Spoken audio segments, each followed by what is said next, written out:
Hi, friends out there, and welcome to another edition of Culturama with a special on Toastmasters and Allan Edinger. Allan is our guest. We want to make sure it's spelled right on the screen. And we have our own co-anchor in the person of PR Liaison, PR Officer, Phyllis Harmon. Whee! Yay! Okay, Welcome. so we're literally turning over a new leaf today in honor of good old autumn.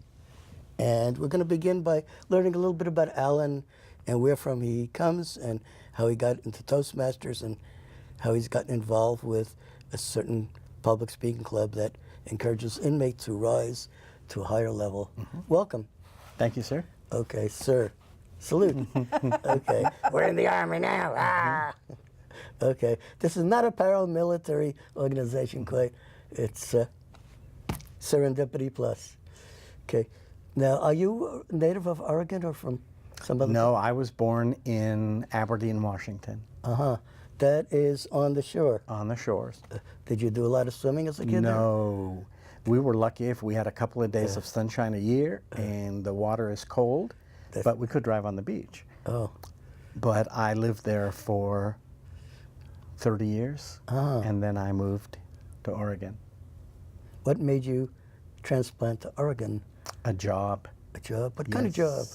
Well, I worked for 30 years plus and retired from Evergreen in McMinnville. So is that the job that you came for? That's not the job I came for. The other job was for a lumber company here in Salem, and they are no longer in business. Okay. Well, I know that the timber industry has had a downward slide, so to speak, and all. Now, since Toastmastering and public speaking has become your love of life, your trade, in a way, I'm wondering whether back in high school and or college that you were involved in any kind of public speaking, and if so, what it was like? No, because I was raised in a one-person household, one-parent household, and we were on welfare, and in the olden days, the people on welfare were not highly thought of, so your speaking out on anything was not accepted as well. Then I got into college and found out that they don't really care where you're from or how many parents you have. So that was the beginning, but it was really, my Toastmastering started in McMinnville at Evergreen. They started a new club there. But I noticed in the meetings that Evergreen had that someone would stand in front of the group and they would talk. And they had good information, but they didn't say it very well. Packaging. And Mr. Smith, who was our owner at the time, didn't say anything when they left. But then you had someone get up there who was absolutely wonderful, but didn't have anything to say. And he said, "Good report." And I thought, I'm going to join that Toastmastering club so that I can at least give good information and say it well at the same time. So I could blend those two things together. So I did that, and that was the beginning of my Toastmastering about 25 years ago. Wow. And I then stayed with it. Good for you. Good. When you attended that first Toastmaster meeting, I know we can discuss right now the various parts, because a lot of people out there don't know that you have usually 2 or 3 people giving speeches. Each is assigned an evaluator. You have a timer that does red, yellow, and green lights. There's a grammarian that watches that you don't make too many grammatical glitches and kind of helps give constructive criticism. Yes. And then there's somebody who gives the whole meeting. And there's the MC, which we call the Toastmaster of the day, and the topics master does the part. We could explain to a minute what the table topics part is like. Well, the table of topics is really just extemporaneous speaking. Somebody asks a question, and you answer it. And you don't have to tell the truth, but it's nice if you can come up with something on your feet which is the truth. You can change the subject. It doesn't matter. The whole thing is getting you on your feet and being able to speak, because you don't know in the company that you're working for, in the church that you're at, in the school that you're at, when someone walks up to you and says, "What do you think?" Or, "I've got 5 minutes, can you do this?" That's where the extemporaneous speaking comes into play. So And don't you find that having that skill, say you're in front of, I don't know, the city council, and someone asks a question and they said, "Does anybody have an answer?" Yes. or anything like that, that's really helpful. Well, I went to a city council meeting here in not a city council meeting, a school board meeting here in Salem. And the people before me walked up to the podium and they put their notes down and they started talking. And I noticed that some of the people weren't even listening to them. What I had done is prepared a presentation when I have no notes. One of the teachers said, "Well, where are your notes?" And I said, "I don't have any notes." And they said, "I think we're going to be in trouble today." I took offense to that because they didn't know I was even in Toastmasters. So I went up to the podium and I took the microphone and I went for a walk in front of them, and I had everybody's attention. It's pretty hard to do something else when you're standing in front of them with a microphone. And the thing that I was there for, it passed. Good technique. But it was the Toastmastering, not on the spur of the moment in that case, but the preparation that you learn. Exactly. And you see what other people do that is terrible. I tell people, I think someone like President Obama, when he is on the teleprompter, he's an awesome speaker. When he doesn't have the teleprompter, not quite as good as he needs to be. I say quite often, President Obama needs Toastmasters in the worst way. I hope when he's out of office that he joins Toastmasters because he needs it. Have you ever had a situation where you were in front of a hostile microphone and had to say your piece or anything of that nature? I've had people disagree because that happens, but not very often have they been hostile. Have I been on the other side of a particular issue? And I don't try to get myself in that situation very often. So whatever happens, I'm prepared. That's good. I was in front of a hostile microphone and I didn't know I was going to be. A couple years ago when I was district governor, there was a situation where there was some information about a contest that had not gone well, and there was a lot of controversy. And someone from Portland State University says, "I would like to get your feedback on this." Well, I started giving my feedback, and all of a sudden, it was obvious what side of that controversy they were on. So my ability to do table topics really came into play. So I was wondering whether you had been ever put like that. On a private basis, I had a situation when I was district governor where a man did not want to say the Pledge of Allegiance. This was before all this Kaepernick thing. And he wanted everybody to stop saying the Pledge of Allegiance. My solution for him was find a club that doesn't say it.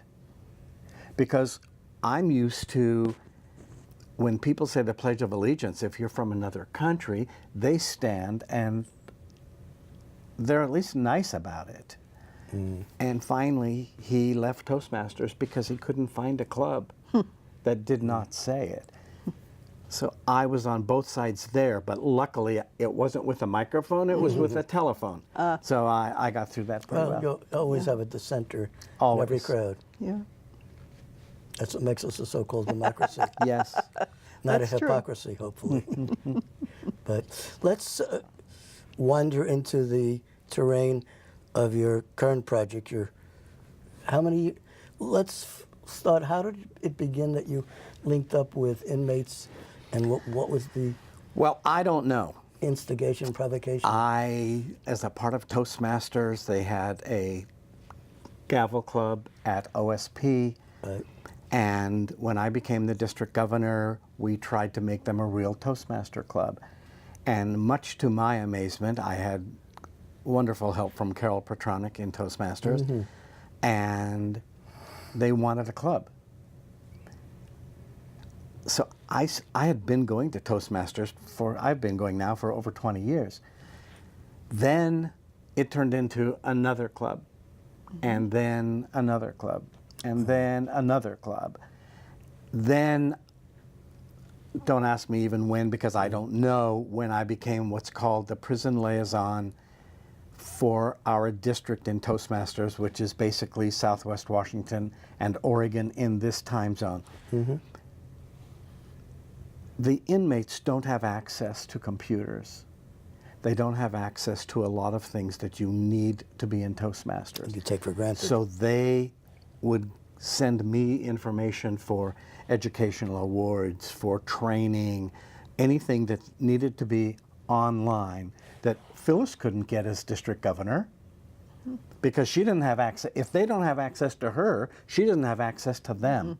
Two-way traffic. So what Toastmasters did, which is different, and it's very nice of them, they gave me access to all of those prison clubs. Normally, you have access if you're an officer of your club. Well, I'm not an officer in any of those clubs, but because I was the prison liaison, they gave me access to those clubs. Someone does an educational program that needs to be in there, I put it in there. That started like 20 years ago, and it has just continued. And now that I'm retired, I'm not sure how I ever worked, but it's become actually more of a hobby than anything. But a that's passion how too. it started. Yes, because I've seen too many successes come out of that. Not everybody gets out. A lot of guys have life sentences. A lot of guys come out and they don't join Toastmasters. That's okay. But there are some things that they learn in Toastmasters that makes them better. One of the things that I tell Toastmasters in any prison, I live in Salem. You have been put into perhaps an institution in Salem. A large number of people now are in Salem. The families come to Salem. The kids come to Salem. So I tell them, you entered the back door of the prison. I didn't like your ego when you entered. I don't like the way you talked when you entered. I don't like the way you communicate when you entered. When you get out, because your family's here, you're probably going to stay in my community. I want you to be different. People need to accept you. And they can't accept you if you go around saying ain't all the time. You go before the parole board and you say words that you shouldn't be saying. I want you to be just like any citizen when you come out that front door. That's my passion. I see too many people who go into prison for whatever reason, and when they get out, they're no different. So in Toastmasters, I always say that one of the things that we do is we channel their ego someplace else. Every inmate has an ego. I don't care who it is, but it's either a big ego or it's a little ego. And I don't care what happens outside that Toastmaster room. But when you come into the Toastmaster room, all egos are the same. It doesn't matter. I tell people that you're going to learn to listen. Now that's kind of weird when you tell someone they're going to learn to listen, but they learn to listen to the right people and the right things instead of the wrong people for the wrong things. I agree. And so listening is important. When you do an evaluation in Toastmasters, you have to listen to the speech. That's where the learning of the listening comes in. And then I tell people that they learn how to communicate. They learn how to communicate the right way, from the right people, not the wrong way with the wrong people. People don't like to hear you say ain't. People don't like when you don't do what they say. You can disagree with somebody but not use profane language in order to do it. So we try to strike some of those things in the time that they're in prison to learn those skills. Now we're all learning those skills in Toastmasters, but their inmates are not everyday people. They've done something.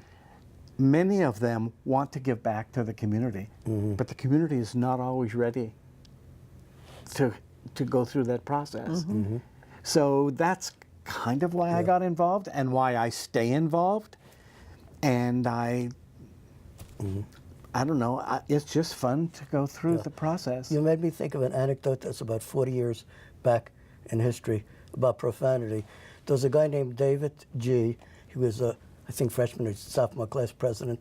He was making a speech before the student council, and he was trying to say PO'd, but he caught himself and he said perturbed off to clean it up. Perturbed off. Well, I'll always remember that. Everybody knows the language. Yeah. Even if you don't say it, they know the language. I met an inmate in Hawaii, and I don't know why I did it, but I walked up to him and I said, "You're divorced." And he said, "Yes," and he had kind of a question on his face. And it's just amazing. And I said, "Have you ever been told by your wife, you're not listening to me?" Every man, I swear, every man in this, if you have a boyfriend, a girlfriend, if you have any connection whatsoever, that's one of the questions that you're asked. I get asked that question. When I'm listening to a Seahawk game, I am oblivious to everything around me. And he said, "Well, interestingly enough, that's why I got divorced." She didn't like asking that question all the time. And I got tired of being asked. So I pointed my finger at the Toastmaster Club and I said, "You need to belong to that club. You need to learn to listen." Now, it would be nice if we could all get in the situation where no one ever asked us. He listened to you? He did listen to join? me. Good. And in Hawaii, which is different than Oregon, Yes. all Toastmasters are paid for by the government. Wow. If that was the case, it would be so cool. So one of the things that we have to do in Toastmasters is to raise funds for inmates who cannot afford to have the program. It costs $45 every 6 months. Some Toastmasters don't make more than $10 or $12 a month. So it's really hard for them to take $8 a month out of what they have. Impossible. So we have a Toastmaster fund that we raise money for, and for Toastmasters who want to be in Toastmasters in the prison, we will help pay. There's a $20 fee for new Toastmasters. They have to pay for that themselves. Yeah, okay. That lasts forever as long as you're in Toastmasters. And then when you get out, you don't ever have to pay that. The interesting thing for us that we have learned, I found out that it was true in Hawaii as well, that the recidivism rate, I hate that word, but the recidivism rate for a inmate who was a Toastmaster inside, who joins Toastmasters on the outside, the rate is 0 in both Oregon and Hawaii. I didn't bring it up in Hawaii. That was just one of the things that they said, because I've been quite proud of Oregon. Not all of the inmates who join Toastmasters on the inside join on the outside. Yeah. By the way, you're right. Recidivism is a tricky word to say. Oh, I it's would an say awful word. recycled inmate. That is true. That is absolutely true. And recycled has a nice kind of But I like the fact that if in one place they join another, because it's like a family. All Toastmasters are protective of each other. peers. We're all learning to listen. We're all learning to communicate. We're learning all these things. And some inmates are out. Okay. More than happy to talk about what they've done. Sure. Other inmates are not. Okay. Yeah. But